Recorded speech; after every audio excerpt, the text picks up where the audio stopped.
Make some noise for.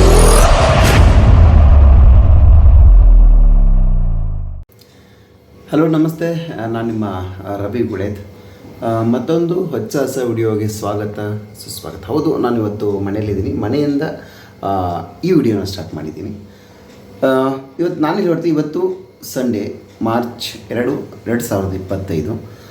Sunday ದಿನ ಇವತ್ತು ನಾನು ಇಲ್ಲಿಗೆ ಹೊರಟಿದ್ದೀನಿ. ನಿಮಗೆ ಏನು ತೋರ್ಸೋಕ್ಕೆ ಹೊರಟಿದ್ದೀನಿ ಅಂತಂದರೆ, ಬೆಂಗಳೂರಿನಲ್ಲಿ ಒಂದು ಪುರಾತನವಾದ ದೇವಾಲಯವಿದೆ. ಆ ದೇವಾಲಯದ ಬಗ್ಗೆ ಇವತ್ತು ನಿಮಗೆ ಎಕ್ಸ್ಪ್ಲೇನ್ ಮಾಡ್ತೀನಿ. ಅದು ನನ್ನ ಮನೆಯಿಂದ ಪಾರ್ಲೆಜಿ ಚಿಕ್ಕಬಿದ್ರಿಕಲ್ಲಿಂದ ಮಲ್ಲೇಶ್ವರಮಲ್ಲಿರುವಂಥ ದೇವಸ್ಥಾನ. ಸೊ ಕೆಲವೊಂದು ಜನಕ್ಕೆ ಗೊತ್ತಾದರೆ ನೀವು ಕಮೆಂಟ್ ಮಾಡಿ ಯಾವ ದೇವಸ್ಥಾನ ಅಂತ. ನಾನು ಅದನ್ನು ಈಗ ಹೇಳಲ್ಲ, ನಾನು ಅಲ್ಲಿ ಜಾಗಕ್ಕೆ ಹೋದ್ಮೇಲೆ ನಾನು ಹೇಳ್ತೀನಿ. ಆ್ಯಕ್ಚುಲಿ ಮೊನ್ನೆ ನಾನು ಶಿವರಾತ್ರಿ ದಿನ ಹೋಗಿದ್ದೆ, ಸ್ವಲ್ಪ ಕ್ಲಿಪ್ಸು ಮಾಡಿದ್ದೀನಿ. ಯಾಕಂದರೆ ಒಳಗಡೆ ಬಿಡಲಿಲ್ಲ, ನನಗೆ ದೇವಸ್ಥಾನದ ಒಳಗಡೆ ಬಿಡಲಿಲ್ಲ. ತುಂಬ ಅತಿ ಪುರಾತನವಾದಂಥ ದೇವಾಲಯ. ಆ ದೇವಾಲಯದ ಬಗ್ಗೆ ನಿಮಗೆಲ್ಲ ಎಕ್ಸ್ಪ್ಲೇನ್ ಮಾಡ್ತೀನಿ. ಆ ದೇವಾಲಯದ ಬಗ್ಗೆ ಎಲ್ಲ ಮಾಹಿತಿ ಕೊಡ್ತೀನಿ. ಸೊ ನೋಡೋಣ, ಅಲ್ಲಿ ಯಾರು ಸಿಗ್ತಾರೆ, ಭಕ್ತಾದಿಗಳು ಯಾರು ಸಿಗ್ತಾರೆ ನೋಡೋಣ. ಅವರು ಮಾತಾಡಿಸುವಂಥ ಪ್ರಯತ್ನವೂ ಮಾಡ್ತೀನಿ, ಏನು ಹೇಳ್ತಾರೆ ಅಂತ. ಸಿಕ್ಕರೆ ಹೋಗಿ, ಸಿಗಲಿಲ್ಲ ಅಂದರೆ ಏನು ಮಾಡೋಕ್ಕಾಗಲ್ಲ. ಅದ್ರ ಬಗ್ಗೆ ನಾನು ನಿಮಗೆಲ್ಲ ತೋರಿಸಿ ಎಕ್ಸ್ಪ್ಲೇನ್ ಮಾಡ್ತೀನಿ.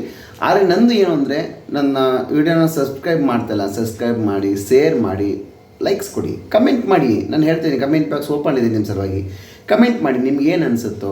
ಈಗ ನಿಮ್ಗೆ ಯಾವ ದೇವಾಲಯದ ಬಗ್ಗೆ ಬೇಕು, ಅಥವಾ ಯಾವ ಟ್ರೈನ್ ಬಗ್ಗೆ ಬೇಕು, ನಿಮಗೆ ಯಾವ ಟೂರಿಸ್ಟ್ ಪ್ಲೇಸ್ ಬಗ್ಗೆ ಬೇಕು ಅಂತ ಹೇಳಿ, ನಿಮಗೆ ಅದ್ರ ಬಗ್ಗೆ ನಾನು ವಿಡಿಯೋ ಮಾಡಿ ನನಗೆ ಕಂಪ್ಲೀಟಾಗಿ ಅದ್ರ ಬಗ್ಗೆ ಡೀಟೇಲ್ಸ್ ಸಮೇತ ನಾನು ನಿಮಗೆ ಕೊಡ್ತೀನಿ. ಹಾಗೆ ಇವಾಗ ಟೈಮು ಬೆಳಗ್ಗೆ ಆಗಿದೆ, ನಾನು ತೋರಿಸ್ತೀನಿ ನೋಡಿ. ಇವಾಗ ಟೈಮು ನೋಡಿ, ಇವಾಗ ಬೆಳಗ್ಗೆ 10 ಗಂಟೆ ಕರೆಕ್ಟಾಗಿ 50 ನಿಮಿಷ ಆಗಿದೆ. ಸೊ ಇನ್ನೇನು ಬೇಗ ರೆಡಿ ಆಗೋಣ.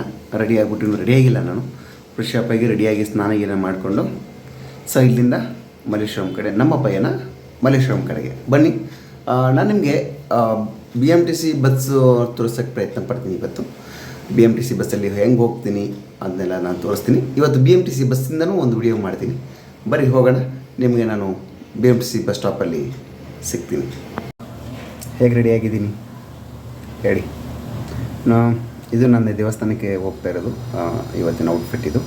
ಬನ್ನಿ, BMTC ಬಸ್ ಸ್ಟಾಪಲ್ಲಿ ಸಿಗ್ತೀನಿ ನಿಮಗೆ. ಓಕೆ,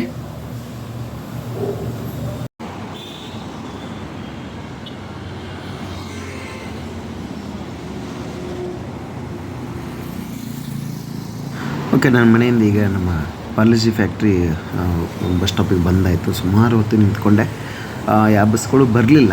ಆದರೂ ಲಾಸ್ಟಲ್ಲಿ ಬಸ್ ಬಂತು. ತುಂಬ ರಶ್ ಇತ್ತು, ಹಾಗಾಗಿ ನಾನು ವಿಡಿಯೋ ಮಾಡೋಕ್ಕಾಗಲಿಲ್ಲ. ಯಾಕಂದ್ರೆ ನಿಂತ್ಕೊಳಕ್ಕೆ ಆಗ್ತಿಲ್ಲ ಅಂತದ್ರಲ್ಲಿ ವಿಡಿಯೋ ಬೇರೆ ನಾನು ಮಾಡೋಕ್ಕೆ ಹೋಗಲಿಲ್ಲ. ಹಾಗೆ ಬಸ್ ಹತ್ತು ಬಂದರೆ, ಇದು ಗೊರಗುಂಟೆಪಾಳ್ಯ ಸಿಗ್ನಲ್ಲು. ಸುಮಾರು ಒಂದು 15-20 ನಿಮಿಷ ಈ ಟ್ರಾಫಿಕಲ್ಲಿ ಸಿಕ್ಕಾಕೊಂಡ್ಬಿಟ್ವಿ. ಎಷ್ಟು ನೋಡಿದ್ರೂ ಟ್ರಾಫಿಕ್ ಜಾಮ್ ಕ್ಲಿಯರ್ ಆಗ್ತಾನೇ ಇಲ್ಲ. ಹೆಂಗೋ ಒಂದು 10-15 ನಿಮಿಷ ಆದಮೇಲೆ ಮತ್ತೆ ತಿರ್ಗಾ ಜಾಮ್ ಕ್ಲಿಯರ್ ಆಯಿತು. ತಾವು ಮುಂದೆ ನಾವು ಹೊರಟ್ವಿ. ನೋಡ್ತಾ ಇದ್ದೀರಾ ಟ್ರಾಫಿಕ್ ಜಾಮ್ ಎಷ್ಟಿದೆ ಅಂತ ನಿಮಗೆ ತೋರಿಸ್ತಾ ಇದ್ದೀನಿ ನಾನು. ಬೆಂಗಳೂರು ಜೀವನನೇ ಹಾಗೆ, ಟ್ರಾಫಿಕ್ ಜಾಮು, ಕಾಂಕ್ರೀಟ್ ನಾಡು, ಏನೂ ಮಾಡೋಕ್ಕಾಗಲ್ಲ. ಇಲ್ಲಿ ಬಂದು ದುಡಿತೀವಿ ಮಾಡ್ತೀವಿ ಅಂದರೆ ಇದನ್ನೆಲ್ಲ ಅನುಭವಿಸ್ಲೇಬೇಕು, ಇದನ್ನೆಲ್ಲ ನಾವು ನೋಡಲೇಬೇಕು, ಏನೂ ಮಾಡೋಕ್ಕಾಗಲ್ಲ. ಎಸ್, ಇವಾಗ ನಾನಿದ್ದೀನಿ ಮಲ್ಲೇಶ್ವರಂ 18th ಕ್ಲಾಸಲ್ಲಿ.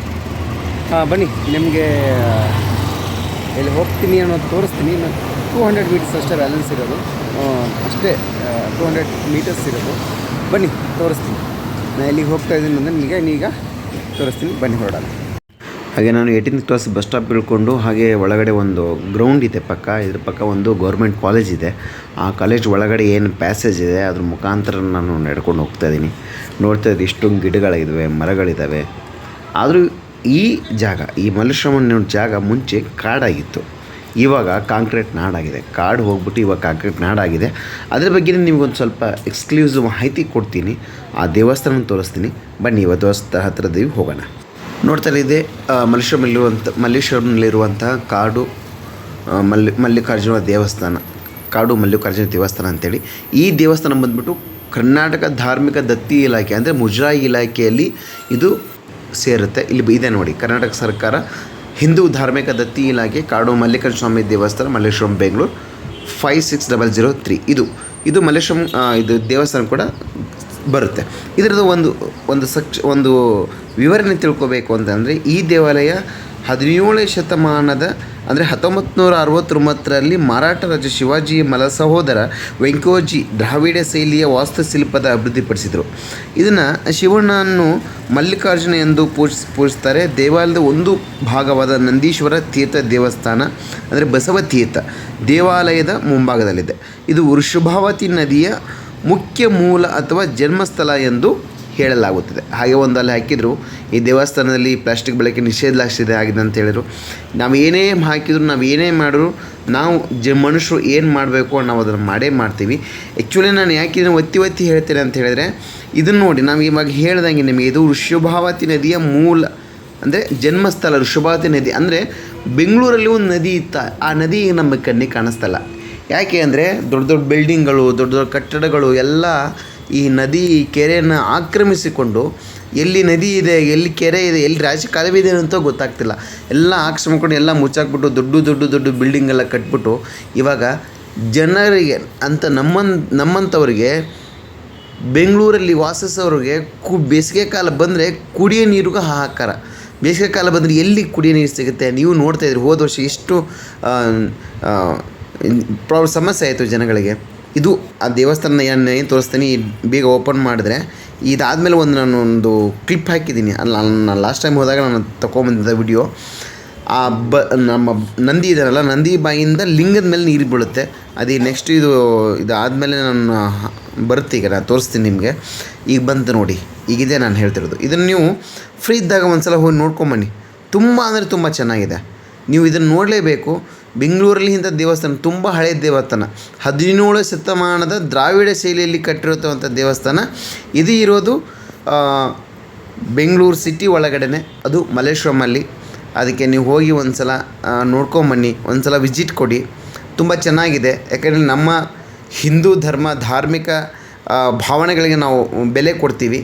ಅಂಥ ಒಂದು ದೇವಸ್ಥಾನ ತುಂಬ ಚೆನ್ನಾಗಿದೆ. ಇನ್ನೂ ಎಕ್ಸ್ಪ್ಲೇನ್ ಮಾಡಬೇಕು ಅಂದರೆ ಇದಕ್ಕೆ ಸಂಬಂಧ ನನಗೆ ಅಲ್ಲಿ ಎಲ್ಲ ಬಾಗಿಲು ಹಾಕ್ಬೇಕು. ಯಾಕಂದರೆ ಗೊತ್ತಲ್ಲ, ಗೌರ್ಮೆಂಟ್ ಅಂದ್ರೆ ಟೈಮಿಂಗ್ಸ್ ಎಲ್ಲನೂ ಆ ದೇವರುಗಳಿಗೆ ಬೀಗ ಹಾಕ್ಕೊಂಬಿಟ್ಟು ಹೋಗ್ಬಿಟ್ಟಿದ್ರು. ಏನೂ ಇಲ್ಲ ಅಲ್ಲಿ ಹೇಳೋಕ್ಕೆ ತೋರ್ಸೋಕ್ಕೆ ಮಾಡೋಣ ಅಂದರೆ. ಅದಕ್ಕೆ ಇದು ನನಗೆ ಗೊತ್ತಿರೋಂಗೆ ಇದನ್ನು ನಾನು ತಿಳ್ಕೊಂಡ ಪ್ರಕಾರ ಇಷ್ಟು. ಆ್ಯಕ್ಚುಲಿ ಇದು ಕಾಡು ಮಲ್ಲೇಶ್ವರ ಅಂದರೆ ಇದು ಹಳೆ ಕಾಲದಲ್ಲಿ ತುಂಬ ಕಾಡಿತ್ತಿದು. ಆ ಕಾಡನ್ನು ಇವಾಗ ಕಡಿದು ನಾಡು ಮಾಡಿಬಿಟ್ಟಿದ್ದಾರೆ. ಇವಾಗ ಇಲ್ಲಿ ಹೆಂಗಾಗಿದೆ ಅಂದರೆ ಜನಗಳಿಗೆ ಬದುಕೋಕ್ಕೂ ಆಗಲ್ಲ, ಬೇಸಿಗೆ ಕಾಲ ಬಂದರೆ ಅಷ್ಟೊಂದು. Yes, okay. ಇದು ಸ್ವಲ್ಪ ಇರೋದರಲ್ಲೇ ಒಂದು ಸ್ವಲ್ಪ ಗಿಡಗಳು ಮರಗಳು ಇನ್ನೂ ಉಳಿಸಿದ್ದಾರೆ.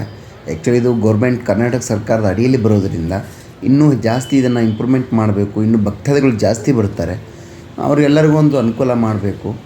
ಇದನ್ನೆಲ್ಲ ಕರ್ನಾಟಕ ಸರ್ಕಾರ ಗಮನಿಸಿ ಲೆಕ್ಕಕ್ಕೆ ತೊಗೊಂಡು, ಸರ್ಕಾರ ಗಮನಕ್ಕೆ ತೊಗೊಂಡು ಇನ್ನೂ ಹೆಚ್ಚು ಅಭಿವೃದ್ಧಿ ಮಾಡಬೇಕು ಅಂತ ಹೇಳ್ಬಿಟ್ಟು ನಾನು ಈ ವಿಡಿಯೋ ಮುಖಾಂತರ ಸರ್ಕಾರವನ್ನು ಕೇಳ್ಕೊಳ್ತೇನೆ. ಹಾಗೆ ಸ್ವಲ್ಪ ಮುಂದೆ ಬಂದರೆ ನಾವಿಲ್ಲಿ ಒಂದು ಶಿವಲಿಂಗ ನೋಡ್ತಾ ಇದ್ವಿ. ಮೊನ್ನೆ ಶಿವರಾತ್ರಿ ದಿನ ಇದನ್ನು ಅಲಂಕಾರ ಮಾಡಿದ್ದು ಹೂಗಳಿಂದ ತುಂಬ ಚೆನ್ನಾಗಿ ಅಲಂಕಾರ ಮಾಡಿದರು.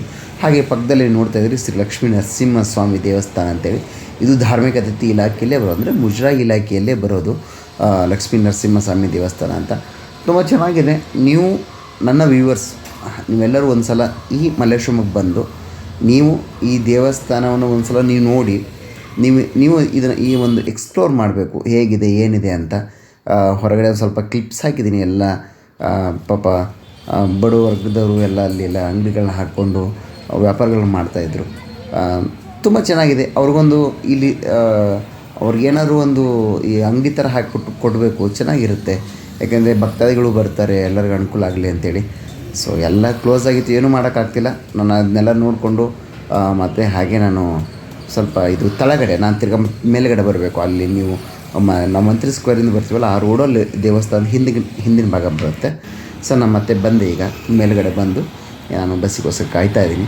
ಬಸ್ ಬರುತ್ತೆ. ಬಸ್ ಅಂತ ಬಂದ ತಕ್ಷಣ ಹತ್ಕೊಂಡು ಮತ್ತೆ ನಾನು ನಮ್ಮ ಚಿಕ್ಕಬದ್ರಿಕಲ್ಲು ಅಂದರೆ ಮಾರಿಸನ್ಗೆ ನಾನು ಹೊರಡ್ತೀನಿ. ಸೊ ಈ ವಿಡಿಯೋ ನಿಮ್ಗೆ ಇಷ್ಟ ಆಗಿದ್ದರೆ ಲೈಕ್ ಮಾಡಿ, ಶೇರ್ ಮಾಡಿ, ಸಬ್ಸ್ಕ್ರೈಬ್ ಮಾಡಿ. ಈ ವಿಡಿಯೋನ ಎಲ್ಲೂ ಮಿಸ್ ಮಾಡಿದೆ ನೋಡಿ. ತುಂಬ ಧನ್ಯವಾದಗಳು.